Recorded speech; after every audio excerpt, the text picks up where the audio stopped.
Voilà. Ça y est, je suis avec vous. Formidable. Formidable, formidable. Bon, tout va bien. Je suis donc là pour vous raconter les vins du mois de janvier 2021. Pardon encore pour ce petit couac de démarrage. En tout cas, nous voici aujourd'hui à vous raconter ça pour commencer. Alors, vous savez, tous les mois, on envoie, bon déjà, avant d'envoyer, je sélectionne, je trie seulement 2% des vins qu'on sélectionne pour nos abonnés. Donc ça, c'est déjà un énorme travail en amont de sélection. Mais voilà, au final, les gens reçoivent 2 ou 3 bouteilles selon différentes formules. Et dans les coffrets que les gens reçoivent, il y a également un petit dépliant qui raconte les histoires de tous ces vins. Et là aujourd'hui, c'est pas la peine de lire le livret puisque je vais vous les raconter en direct. Alors, dans la box Taste Vin, c'est la première, c'est 2 bouteilles. C'est souvent un blanc, un rouge, parfois 2 rouges, mais jamais 2 blancs. Et ce mois-ci, je vous ai dégoté des pépites comme d'habitude, mais des pépites absolument incroyables. Le premier de ces 2 vins, c'est un vin blanc de Loire et ça vient d'une appellation qui n'est pas très connue. Ça s'appelle Coteaux du Giennois. C'est une appellation finalement assez récente qui est proche de Sancerre, ça ressemble beaucoup, c'est tout à fait dans la même veine. Et il s'agit de Sauvignon. Le cépage qu'on utilise dans les coteaux du Giennois, c'est du Sauvignon. Et ce sont des terroirs qui sont pleins de morceaux de silex. Et ça donne une sacrée personnalité au vin. Le silex, c'est des gros cailloux qu'on trouve dans les vignes. Quand on les frotte l'un contre l'autre, et qu'on sent ensuite, ça sent vraiment cette odeur de fumée, de pierre à fusil, comme dans l'appellation Pouilly-Fumé, qui a d'ailleurs donné son nom à l'appellation, puisqu'il y a ces silex qui donnent ces arômes de fumée. Alors voilà, quand on aime, à l'apéritif par exemple, ou avec des fruits de mer, ou juste en début de repas comme ça, les vins un peu toniques, vifs, avec cette belle fraîcheur, le cépage Sauvignon qui est aromatique, qui donne des arômes un peu de pommes, de fleurs blanches, c'est hyper floral, et puis en fond, comme ça, de manière un petit peu en filigrane, cette belle minéralité. Donc un vin blanc, sec, minéral, hyper frais, voilà, c'est le domaine de Villargeau. Alors c'est la famille Thibault qui est à la tête de ce domaine, et en fait il n'y a pas si longtemps que ça, il y a seulement 2 générations, il n'y avait plus ou quasiment plus de vignes dans le coin. Et ces 2 frères qui se sont dit, on défriche, on enlève, et on enlève ce qu'il y a et on replante de la vigne. Et c'est depuis ce temps-là qu'on recommence à découvrir ces coteaux du Giennois. Giennois, c'est à côté de Gien, dans le centre-Loire, à proximité de Sancerre, de Reuilly, de Quincy, de toutes ces belles appellations qui font la part belle au Sauvignon minéral. Voilà, donc ça c'est une des 2 bouteilles de l'abonnement Taste Vin du mois de janvier 2021.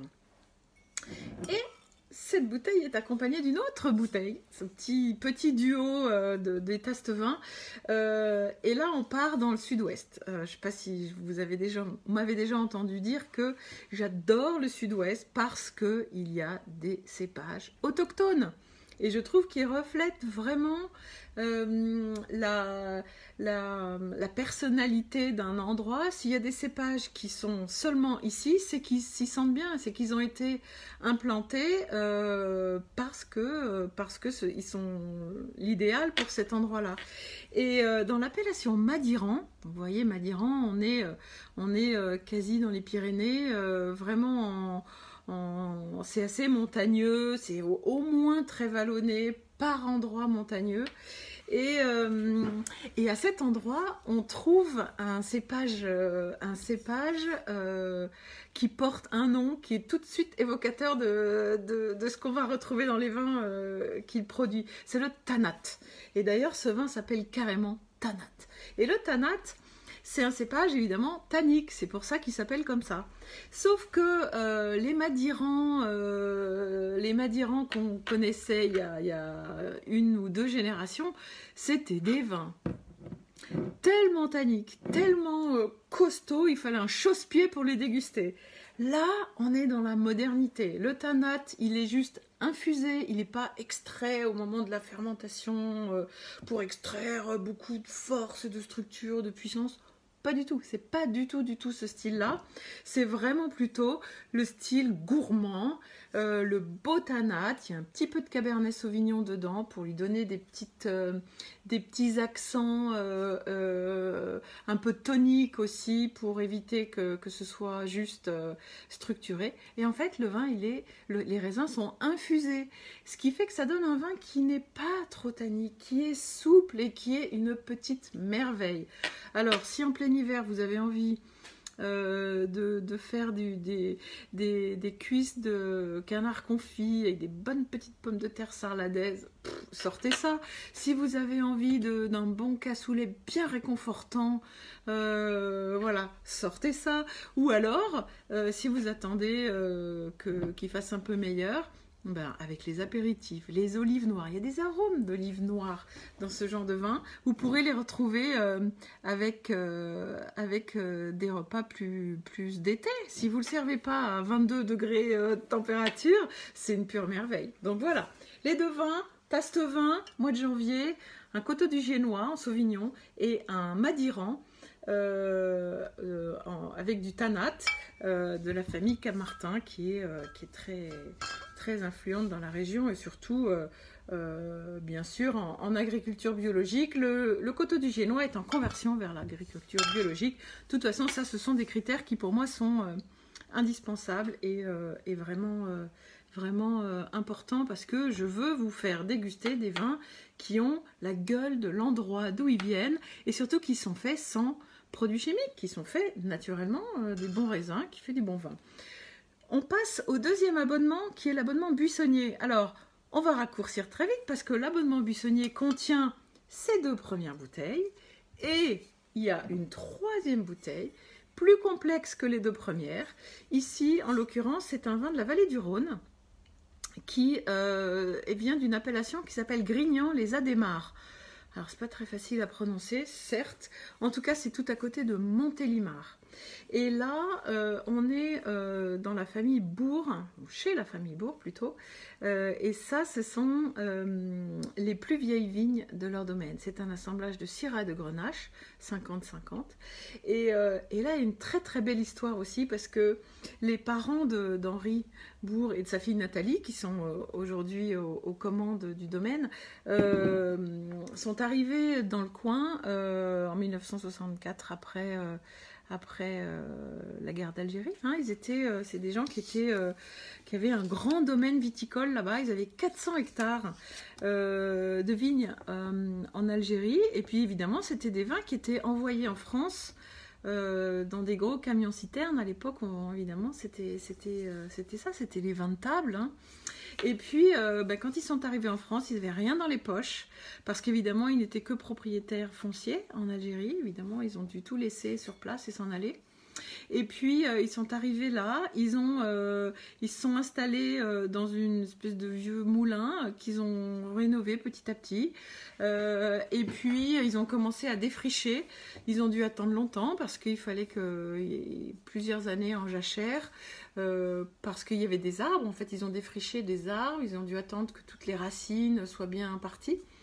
Et puis, petit à petit, ils ont planté de la vigne. Après, ils ont emprunté un peu d'argent à la famille pour construire une sorte de cuverie qui allait les aider au départ à faire un vin rouge et un rosé. Et puis voilà, petit à petit, à force du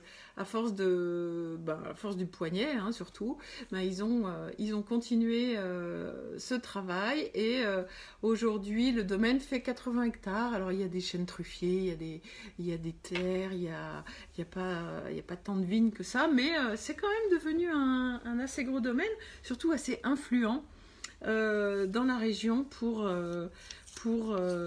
puisque ça fait quand même partie des domaines les plus importants. Il y en a surtout des tout petits et eux sont un peu plus gros.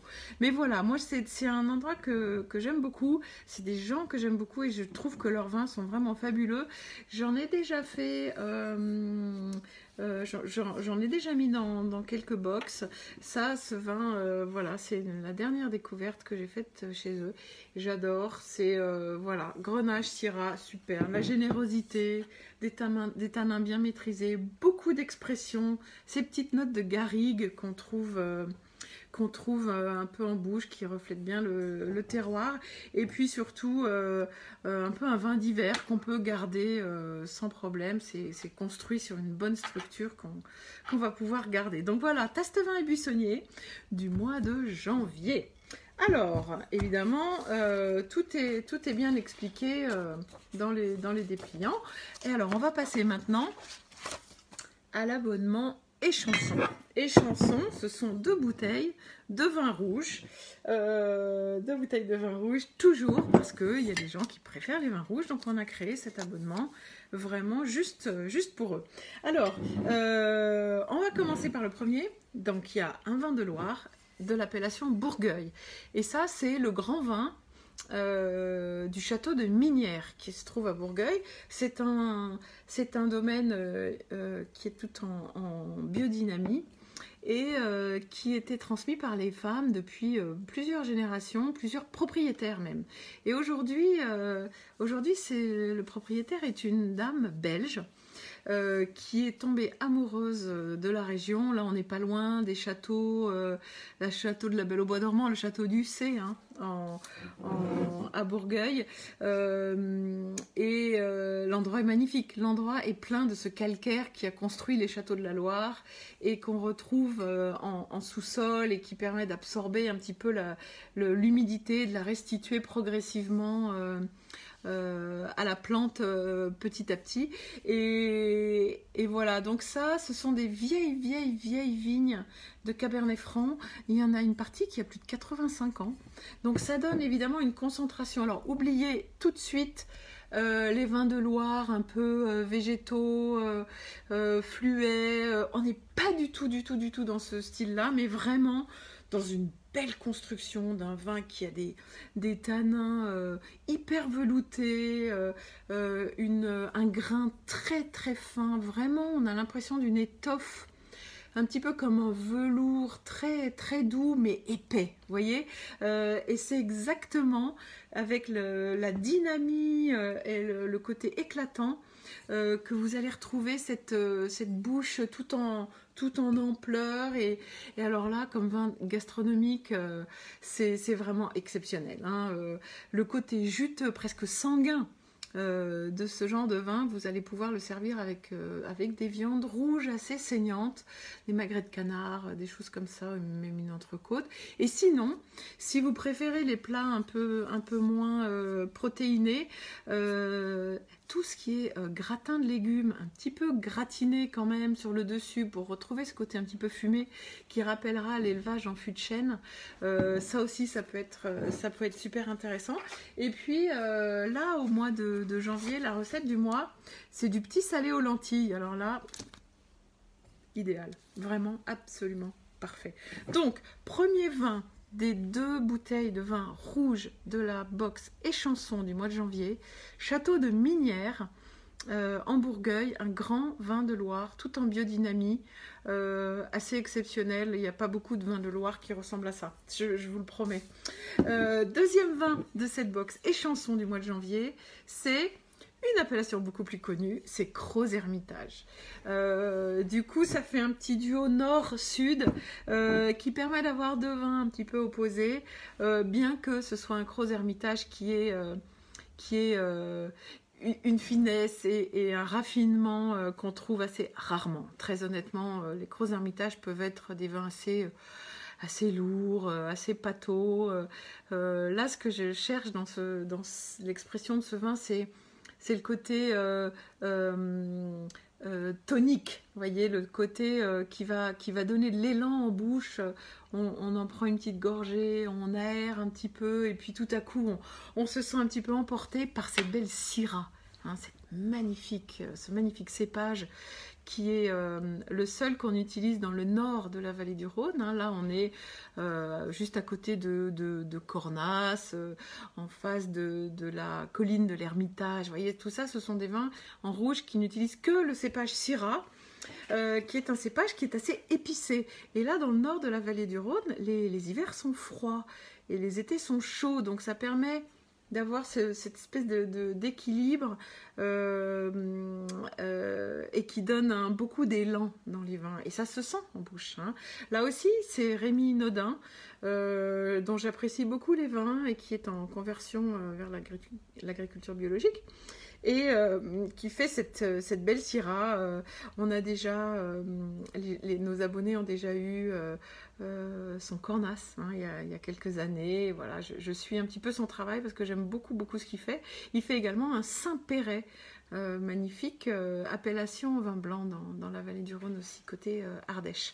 Donc, voici le deuxième vin, Crozes-Hermitage, le Mazel, c'est le petit nom de ce vin, en 2019-2017. Voilà, 2 grands vins rouges, plutôt des vins de garde, mais que si vous les ouvrirez aujourd'hui, il n'y a aucun problème. N'oubliez juste pas de les ouvrir à l'avance, voire même de les carafer si vous avez une carafe, si vous avez envie. Voilà, et bien sûr, comme toujours, je vous conseille de déguster les vins rouges pas trop chauds, parce que finalement, une fois dans les verres, on les aère un petit peu, ils prennent la température de la pièce, et quand il fait froid, comme en ce moment, on réchauffe pas mal les maisons. Donc, ne le servez pas trop froid, et laissez-le se développer, s'aérer dans les verres pour en profiter au maximum. Donc voilà la box et chansons. On passe maintenant à la dernière box, qui est la Cachotier. Box Cachotier, c'est le top du top chez 3x20. C'est les 3 bouteilles, donc les 2 rouges qu'on vient de décrire, plus une troisième qui est toujours un grand vin blanc. J'ai beaucoup de plaisir à vous dénicher des grands vins blancs qui sortent vraiment des sentiers battus, qui sont des vins qui marquent, qui font qu'on se souvient de ces vins. Et là, je vous emmène chez Olivier et Pierre-Yves Fichet, dans le sud de la Bourgogne, dans l'appellation Mâcon-Igé, qui est très proche de Pouilly-Fuissé. Vous voyez à peu près où c'est, et qui, voilà, là vous voyez, c'est écrit en gros la CRA, et la CRA c'est le nom de la parcelle, le nom du cadastre, et en Bourgogne on a souvent ces noms de parcelles, vous savez, on appelle ça des climats. C'est la délimitation parcellaire qui est écrite sur les bouteilles quand 100% du vin vient de cette parcelle. Et en fait, il y a les noms, de ces climats sont très souvent évocateurs de la personnalité de l'endroit. Alors ici ça s'appelle la CRA parce que il y a beaucoup de craie, en fait c'est du calcaire, c'est des cailloux blancs, mais ça se voit à l'œil nu, hein. On marche dans les vignes, moi j'y suis déjà allée plein de fois, on marche dans cette parcelle de la CRA et on regarde par terre et il y a une sorte de petits cailloux blancs un peu partout, qui fait aussi une grande réverbération, qui permet aux vignes aussi de mieux mûrir, parce que ça fait de la réverbération et ça réfléchit la lumière et ça mûrit encore plus. Évidemment, c'est un coteau qui est très pentu, donc l'exposition est absolument excellente et c'est plein sud. Et plein sud, évidemment, ça donne des vins qui vont avoir beaucoup d'ampleur, une certaine opulence, très bourguignon finalement, très bourguignon du sud, et c'est exactement ce que vous allez retrouver dans ce vin. Alors évidemment, Olivier et Pierre-Yves, je les connais depuis très longtemps, hein, je connais leur exigence de travail et c'est hallucinant de voir à quel point ils font ça avec un cœur à l'ouvrage phénoménal. En fait, ce sont des raisins qui sont évidemment ramassés à la main, et ensuite ils fermentent, après le pressurage, ils fermentent directement dans les fûts de chêne. Ils ont une très belle cave dans laquelle il y a l'assemblage de leurs fûts, Et là, cette cuvée de l'Acra fermente directement dans les fûts. Et ça donne ce côté un petit peu grillé qu'on adore dans les vins de Bourgogne. C'est exactement ce que vous allez retrouver. À la fois de l'opulence, mais l'élevage sur lit en fût de chêne va un petit peu nourrir le vin et lui procurer cette sorte de salinité qui donne de la fraîcheur et qui l'allonge en bouche. Et là, c'est une persistance aromatique intense parce que on a cette belle allonge de fin de bouche qui marque le palais. Et alors là, vous pouvez préparer un bon poulet de Bresse à la crème. Vous pouvez même mettre des morilles si vous en trouvez. C'est vraiment ce type de vin, vraiment haut de gamme. À l'aveugle, on l'a déjà fait plein de fois avec Olivier Fichet, hein. C'est le genre de vin, on le sert à l'aveugle, donc on cache, on met une chaussette par-dessus avec plusieurs vins de Côte d'Or et très très fréquemment on se trompe, ça ressemble à un morceau, ça ressemble à un Chassagne-Montrachet, et donc les dégustateurs, quand ils découvrent la bouteille, ils se disent « Ah bon, mais ce n'est qu'un Mâcon !» Voilà, donc c'est un peu pour vous dire que là on est dans le sommet de ce qu'on peut faire dans le Mâconnais, et surtout chez des gens qui ont une exigence de travail incroyable, et voilà. Donc je crois que j'ai fait le tour de nos abonnements du mois de janvier 2021. Hein, donc voilà, ça c'est la box cachotier avec le dépliant. Et les box sont presque toutes arrivées, ou les dernières sont en train d'arriver là au mois de décembre. Donc vous pouvez évidemment retrouver tous ces vins. Quand on est abonné, on a des gros privilèges, notamment de pouvoir acheter les vins qui ont nos propres coups de cœur finalement en tant qu'abonné, pour récupérer, se réapprovisionner, pardon, pour mettre en cave quelques-unes de ces bouteilles. On peut les acheter 3 par 3, on peut faire des caisses de 6, mais 3 et 3 bouteilles, à 15% de remise. Vous savez que c'est pas tellement... on n'est pas une entreprise qui travaille sur des grosses marges, loin de là. Et surtout, on cherche à mettre en avant le travail de petits viticulteurs dont on cherche vraiment à faire ressortir l'excellence. Et c'est vraiment ce qui nous anime chez 3 x 20. Et donc profitez-en, les abonnés. Vous avez 15% de remise sur les vins des abonnements. Pour vous constituer une petite cave et reprofiter de vos meilleurs coups de cœur une fois avoir goûté la première bouteille. Voilà, je vous remercie énormément de m'avoir suivi et je vous souhaite une excellente soirée. Et je vous dis à mercredi prochain pour le prochain live qui sera cette fois sur quel vin servir avec un plateau de fromage, une question qu'on se pose très souvent. Voilà, bonne soirée et à très bientôt.